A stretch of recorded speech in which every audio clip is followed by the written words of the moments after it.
Ela era minha melhor amiga, até eu encontrá-la com meu marido. Tudo começou como uma amizade daquelas que a gente acredita que vai durar a vida inteira. Eu e a Lorena nos conhecemos no primeiro semestre da Faculdade de Letras. Desde o primeiro dia, sentamos juntas. Dividimos cadernos, confidências e até sonhos parecidos. Ela dizia que nossa conexão era coisa de alma, irmandade escolhida, não por sangue, mas por destino.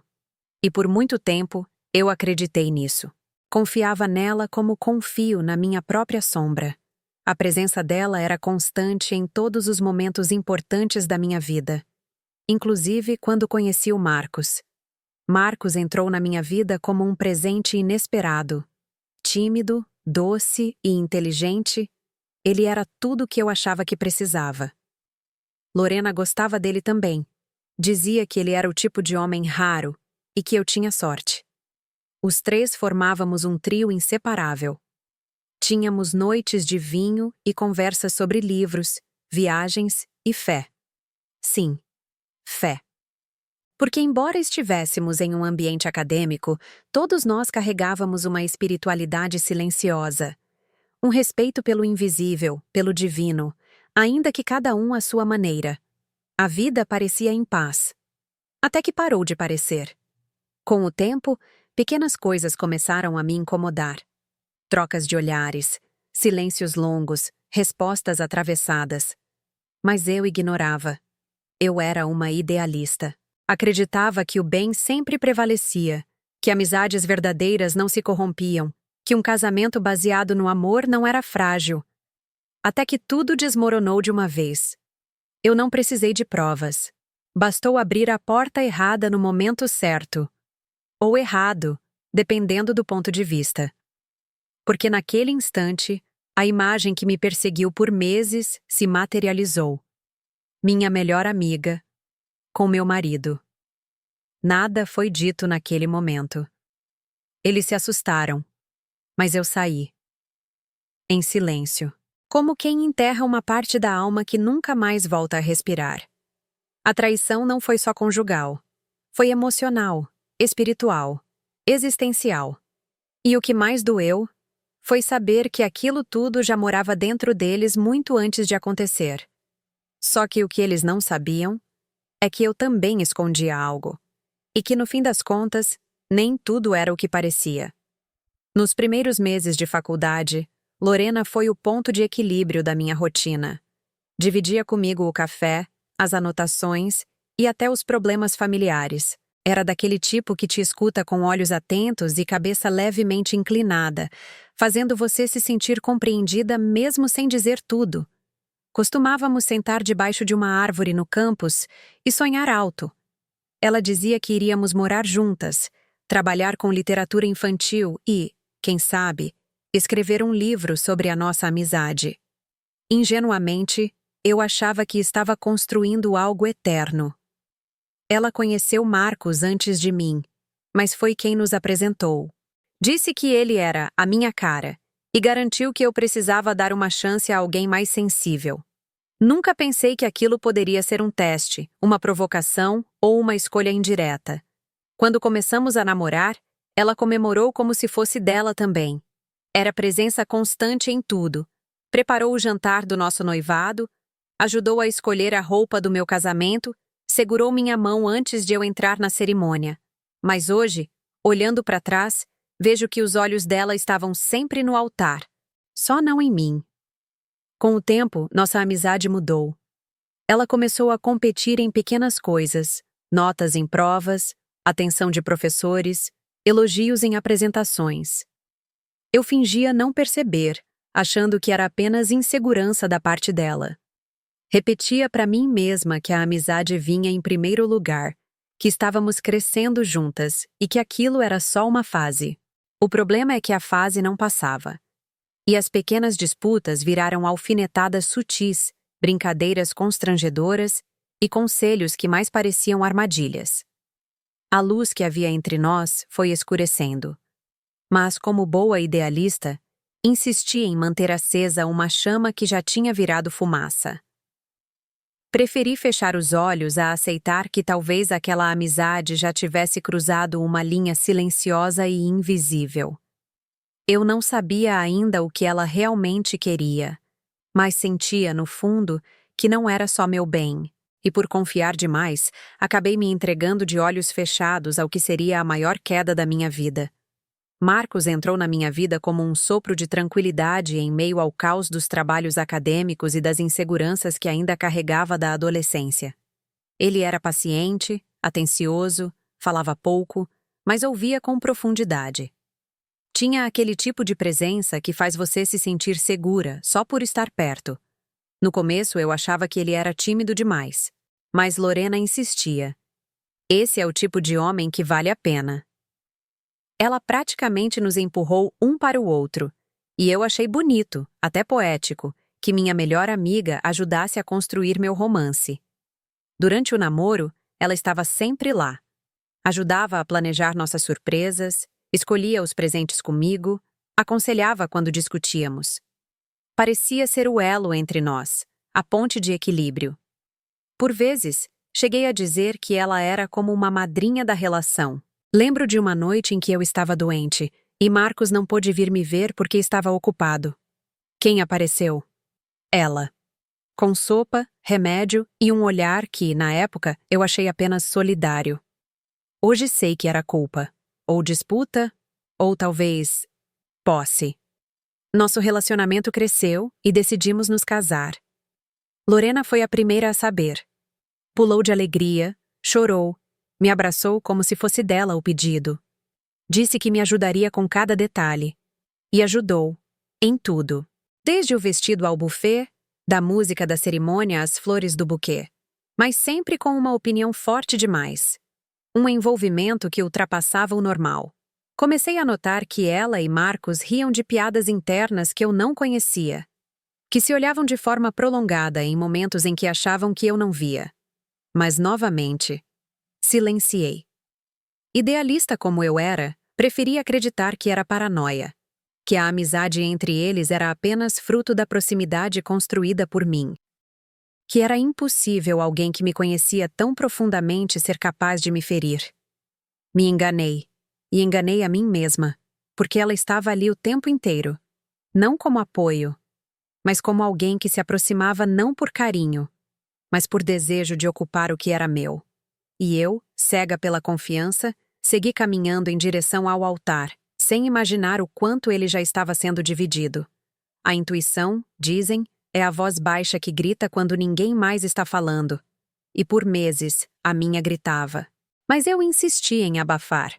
Colocava a culpa no estresse, nas pressões do mestrado, nas inseguranças que às vezes surgem sem motivo. Até que veio o dia em que a realidade não pediu licença. Era uma sexta-feira comum. Eu havia voltado da universidade mais cedo para preparar uma apresentação importante. Quando cheguei em casa, estranhei o silêncio. Nenhuma luz acesa. Nenhuma mensagem. Apenas a porta do quarto entreaberta. E um calafrio que tomou meu corpo inteiro. Caminhei devagar. Não sei se por medo do que encontraria ou esperança de estar errada. Mas quando empurrei a porta, o mundo que eu conhecia desabou em silêncio. Lá estavam eles. Ela sentada na cama. Ele de pé, de costas para mim. Meus olhos encontraram os dela primeiro. Ela congelou. Abriu a boca como se fosse se explicar, mas nenhuma palavra saiu. Marcos virou em seguida, como alguém que sabe que foi apanhado sem escapatória. Nenhum grito foi dado. Nenhuma cena dramática aconteceu. Eu apenas os olhei. E naquele olhar, a morte da minha confiança foi selada. Não chorei naquele momento, não bati portas, não perguntei por quê. Apenas saí, peguei minha bolsa, minhas chaves e andei sem direção por quase 1 hora. Cada passo era como pisar sobre estilhaços. O que me doía não era apenas a traição, mas o fato de ela ter vindo de alguém que dizia me amar, em dobro. Meu marido. Minha melhor amiga. A dupla que segurava minhas mãos nos dias difíceis, agora apertava as mãos um do outro enquanto mentia para mim. No fundo, eu sempre soube. Mas saber é diferente de ver. Ver torna real, torna impossível de negar. E naquele dia, tudo aquilo que eu chamava de vida virou um campo minado de memórias corrompidas. Cada gesto passado passou a ser suspeito. Cada abraço dela, cada sorriso dele. Tudo virou veneno. E naquele veneno, algo dentro de mim morreu. Mas, ironicamente, outra coisa começou a nascer. Uma força que eu nunca soube que tinha. E que logo começaria a crescer. Acordar no dia seguinte foi como reaprender a respirar. Tudo ao meu redor parecia o mesmo. O teto, as paredes, os livros no criado mudo. Mas nada dentro de mim era igual. Eu estava de luto. E o mais estranho é que ninguém tinha morrido. Eles estavam vivos. Os dois. Vivíssimos. Mas algo em mim, algo essencial, havia sido enterrado sem cerimônia. Passei os primeiros dias sem comer, sem falar, apenas revivendo 1000 vezes aquela cena em looping, buscando algum momento anterior em que tivesse errado, em que tivesse dado permissão para ser enganada. Mas a verdade é que não existe desculpa para quem decide destruir alguém em silêncio. Meus amigos perceberam meu afastamento, mas eu não sabia como explicar. Como se conta para alguém que foi traída por quem dormia no seu ombro e com quem você sonhava filhos? Como se coloca em palavras o tipo de dor que não sangra por fora, mas dilacera por dentro? Algumas pessoas diriam depois que eu estava exagerando que traições acontecem. Mas o que poucos entendem é que certas traições não são apenas emocionais, são existenciais. Elas destroem quem você achava que era. Elas quebram seu reflexo no espelho. Minha mãe veio me visitar. Ela percebeu tudo sem que eu dissesse uma só palavra. Me abraçou por longos minutos. E naquele abraço silencioso, chorei pela primeira vez. Chorei como quem perdeu alguém, mas não teve direito ao velório. Porque é isso que é ser traída por quem se ama. Um luto clandestino. Ninguém manda flores. Ninguém faz orações. Você enterra tudo sozinha e precisa seguir como se estivesse inteira. Só que eu não estava. E naquele momento, entendi que o primeiro passo da cura era aceitar a minha dor sem minimizar. Comecei a escrever. Em cadernos, em papéis soltos, no verso de apostilas antigas. Escrevia tudo. O que sentia, o que imaginava, o que nunca diria em voz alta. E essas palavras viraram minha salvação. Porque em meio à dor, encontrei um canto dentro de mim que ainda respirava. Um espaço que Lorena e Marcos não tocaram. Um pedaço intacto da minha alma que, aos poucos, começava a se levantar. Ferida? Sim, mas viva. E pronta para algo que nem eles imaginavam. A reconstrução. Passaram-se algumas semanas. Eu seguia tentando reorganizar minha rotina, dividindo meu tempo entre aulas, estudos e silêncios prolongados. Foi durante esse período que recebi um e-mail que, num primeiro momento, achei ser um trote. Era da coordenação do curso, convidando-me para ser palestrante em um seminário interno sobre ética nas relações humanas, parte de um ciclo multidisciplinar da faculdade. O tema da minha fala: vínculos invisíveis e fraturas emocionais no cotidiano acadêmico. O e-mail dizia que meu nome havia sido indicado por 2 professores. Aceitei. Não porque me sentia pronta, mas porque intuí que, talvez, falar fosse meu novo caminho para não enlouquecer. No dia da apresentação, o auditório estava cheio. Alunos, colegas de curso, professores. E no canto esquerdo, para meu espanto, Lorena. Sentada sozinha, com um caderno no colo e a mesma expressão calma de sempre. Por um segundo, meu coração vacilou. Senti vontade de sair correndo, de apagar tudo, de fingir que nunca fui ferida. Mas então respirei fundo e me lembrei de tudo o que escrevi. Lembrei do luto, da reconstrução e do porquê estava ali. Subi ao palco. Não citei nomes, não mencionei datas, mas falei de mim com uma transparência tão afiada que o ar ficou denso. Falei da traição que não é apenas amorosa, mas simbólica. Da quebra de confiança entre mulheres. Da violência do silêncio cúmplice. Do quanto a academia, por mais racional que pareça, ainda é palco de histórias emocionais complexas e muitas vezes dolorosas. Contei como descobri que nem toda amizade é leal e que algumas pessoas se aproximam não para compartilhar sua luz, mas para tentar roubá-la. Quando terminei, o silêncio no auditório parecia uma prece. Um professor aplaudiu. Depois, outros. A plateia inteira levantou. Foi a primeira vez que me senti ouvida, respeitada, empoderada, sem precisar atacar ninguém. Olhei para o lado e vi que Lorena já não estava mais lá. Talvez tenha saído antes do fim. Talvez tenha ouvido o suficiente. Mas aquilo já não importava. Porque naquele dia, pela primeira vez desde que tudo aconteceu, percebi que a dor havia se transformado em ferramenta, em palavra, em cura. E que, com ou sem ela presente, eu havia recuperado a única coisa que ninguém mais poderia tirar: minha voz. Durante muito tempo, me coloquei apenas como vítima. E, de certa forma, fui. Fui traída, enganada, descartada como se sentimentos fossem objetos de uso compartilhado. Mas existia uma verdade dentro de mim que ninguém sabia, nem Marcos, nem Lorena. Uma verdade que carreguei em silêncio por meses antes da traição. Algo que escondi de todos porque ainda não sabia como lidar. E talvez por medo, deixei quieto. Mas agora, olhando para tudo o que vivi, entendo que a minha história também era feita de omissões. Eu já não era feliz naquele casamento muito antes de flagrá-los juntos. Marcos era gentil, sim, atencioso às vezes. Mas nosso amor havia se tornado automático. A intimidade virou rotina, o carinho virou hábito. E em muitos momentos, eu sorri apenas para manter a aparência de estabilidade. Não por falta de amor, mas por excesso de medo. Medo de admitir que talvez tivéssemos tomado rumos diferentes, que talvez, em algum ponto, eu tivesse me calado sobre minhas próprias insatisfações para manter a ilusão de que tudo ia bem. Também evitei conversas difíceis. Deixei de dizer o que me machucava. Cedi em nome da paz. E me escondi atrás de uma ideia de casamento perfeito, sustentada pela presença constante de uma melhor amiga, que, no fundo, ocupava espaços que eu mesma deixei vagos.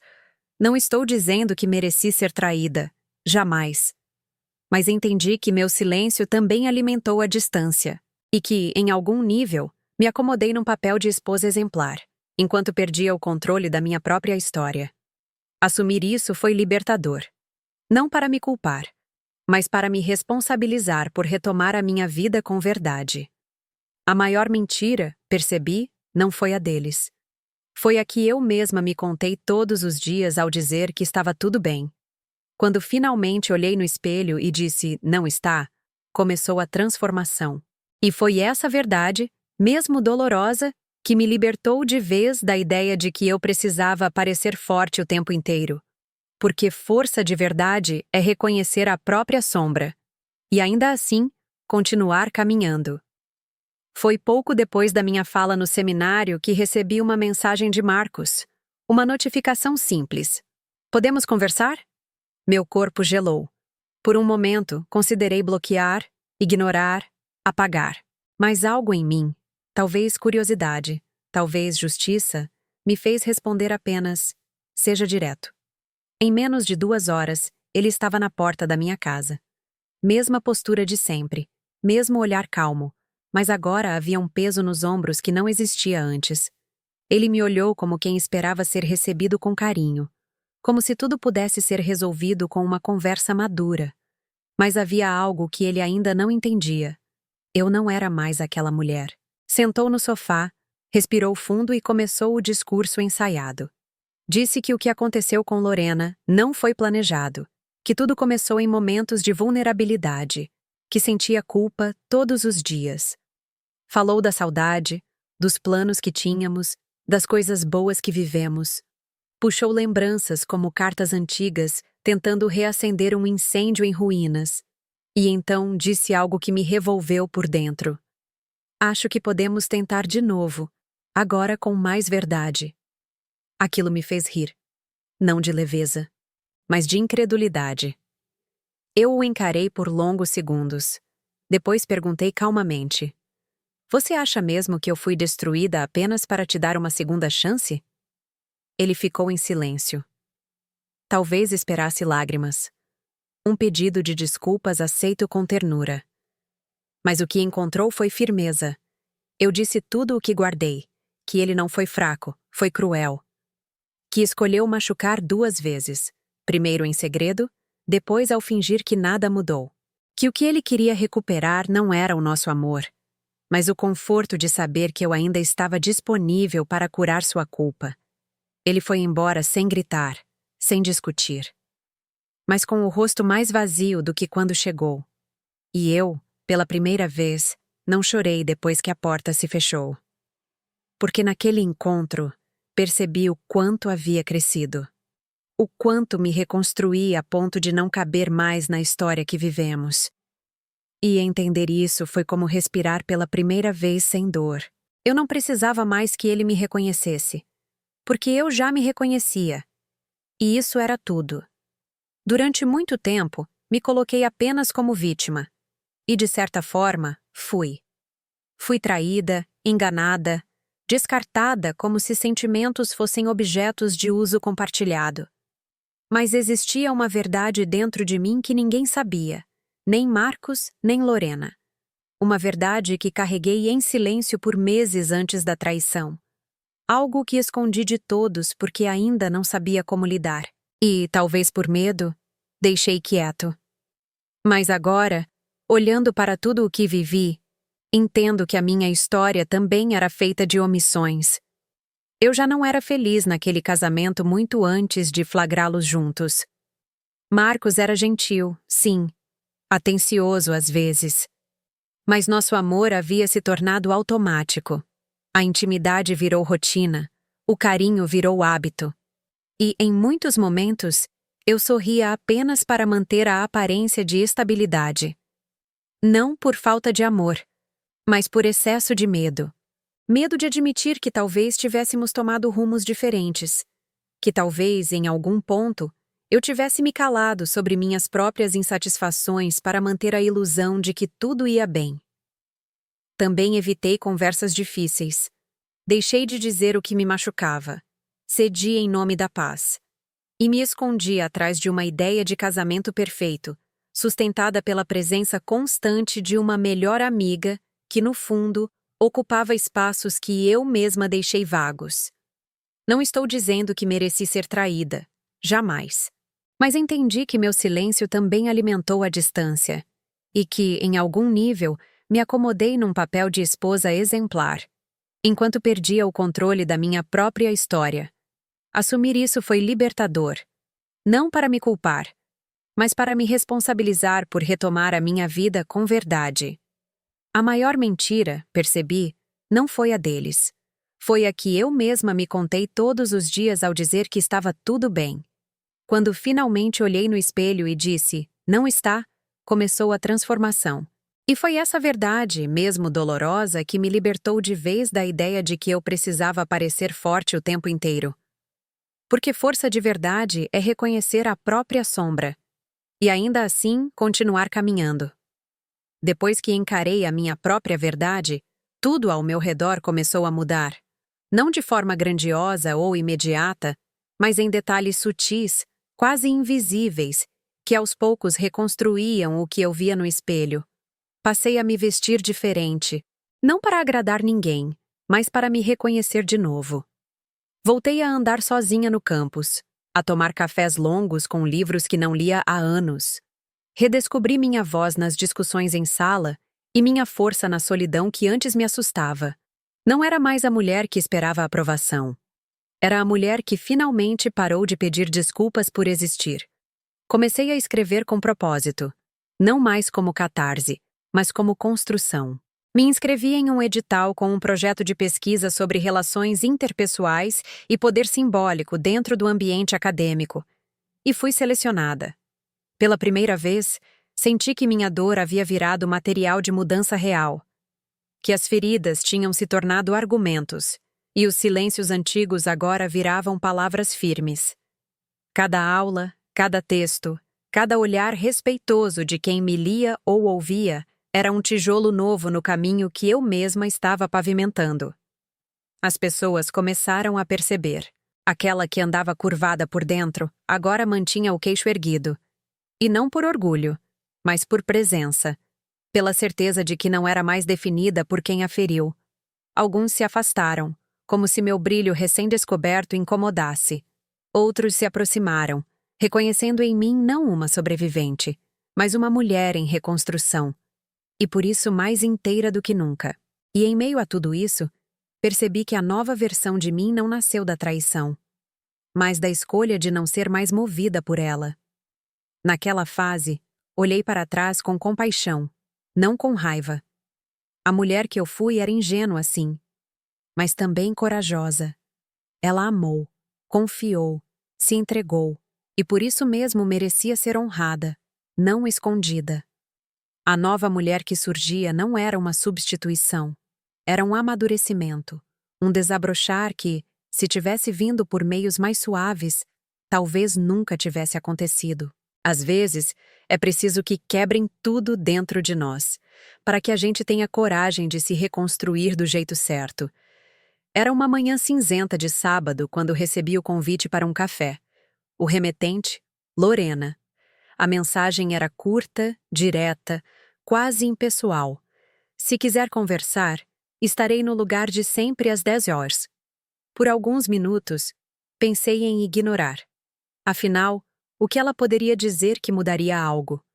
Mas algo dentro de mim, talvez curiosidade, talvez encerramento, me fez aceitar. Não por ela. Por mim. Porque eu precisava ouvir, sim. Mas, mais do que isso, precisava dizer. Não gritar, não acusar. Apenas colocar fim. Fim de verdade. Cheguei antes. Pedi um café forte, sentei perto da janela. Quando ela chegou, percebi que algo nela também havia mudado. O rosto estava mais seco, os olhos mais opacos. Ela sentou sem sorrir. Por longos segundos, apenas nos encaramos. Então ela disse: "Não tenho justificativas. Só queria te olhar nos olhos e dizer que falhei com você de uma forma imperdoável." Não houve tentativa de suavizar. Não tentou pintar os fatos com palavras bonitas. E por isso mesmo, aquilo foi real. Cru. Ela falou da solidão que sentia, da inveja camuflada de admiração, da sensação de sempre estar em segundo plano. Disse que, quando percebeu, já estava envolvida demais, que não pensava em me destruir, mas que pensou apenas nela. Admitiu que não me traiu só com o corpo, mas com a presença, com os conselhos, com a omissão. E então se calou, esperando minha resposta. Eu poderia ter despejado todas as dores ali. Poderia ter dito tudo o que ela me tirou. Mas só disse uma coisa. Eu sobrevivi. Ela pareceu surpresa. Talvez esperasse ódio, talvez esperasse redenção. Mas eu já tinha me libertado dela há muito tempo. Me levantei, paguei a conta e, antes de sair, deixei a frase que me acompanhava desde o dia da traição. A verdadeira salvação começa quando a mentira é exposta. E você, Lorena, me salvou. Só não da forma que imaginava. Saí sem olhar para trás. Pela última vez. Naquele instante, selou-se minha liberdade. Não por esquecer, mas por escolher não carregar mais. Aquela mulher não era mais minha amiga. Mas também não era mais meu peso. Era apenas um capítulo que terminou. Um ponto final. E às vezes, a liberdade é isso. Não é esquecer o que doeu. É lembrar sem sentir dor. Naquela noite, sozinha em casa, olhei para mim mesma como se me visse pela primeira vez. Os traços no espelho já não carregavam a menina que precisava ser aceita, nem a mulher que vivia para agradar. Ali estava alguém inteiro. Ferido, sim, mas inteiro.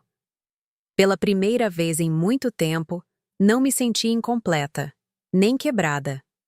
Senti que estava de volta, mas não ao ponto de partida, ao ponto de escolha, porque agora, tudo o que eu era vinha de mim, e foi ali que fiz uma nova promessa. Só minha, só comigo. Prometi nunca mais me silenciar para caber em lugares que não me comportam. Prometi que, por mais que ame alguém, jamais deixarei de me amar primeiro. Que não serei mais o alicerce de pessoas que cavam o chão sob meus pés. Que não vestirei mais papéis só porque me disseram que são bonitos. E, principalmente, prometi que nunca mais entregarei meu coração a quem não sabe reconhecer o peso e o valor de carregá-lo. Voltei a andar pelos corredores da faculdade com outros olhos. Reencontrei antigos colegas, aceitei novos convites, dei palestras que jamais imaginei dar. Meu nome passou a circular não como a mulher que foi traída, mas como a mulher que superou. E mesmo quando ainda vinha um resquício de dor, de lembrança amarga, eu respirava fundo e dizia: isso também sou eu, mas não é tudo o que sou. A maturidade não apagou as cicatrizes, apenas me ensinou a usá-las como marca de passagem. Hoje, minha história não é de destruição, é de renascimento. Não pela dor que sofri, mas pela verdade que escolhi viver depois dela. E essa verdade me guia, não como bandeira de vingança, mas como bússola de amor próprio. Porque depois de tudo percebi: não existe traição maior do que se abandonar para manter o outro.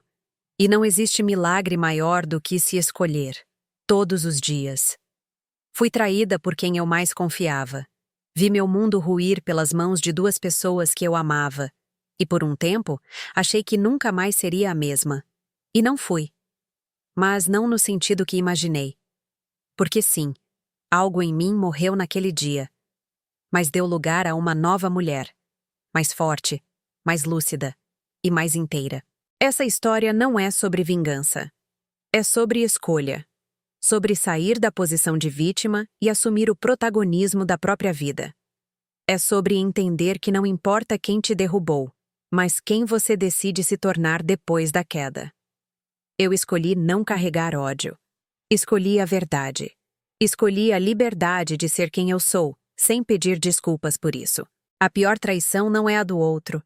É a que a gente comete contra si mesma quando aceita migalhas, quando finge que não vê, quando se cala para manter o que já está quebrado. Hoje, eu não aceito mais metades. Não aceito silêncio onde deveria haver respeito. E não aceito menos do que uma vida construída com verdade e amor próprio. Se essa história te tocou de alguma forma, comenta aqui embaixo. Você já se sentiu traído, por quem jurava te proteger? Compartilha com alguém que precisa ouvir isso. Curte esse vídeo e se inscreve no canal para mais histórias que não têm medo de falar a verdade.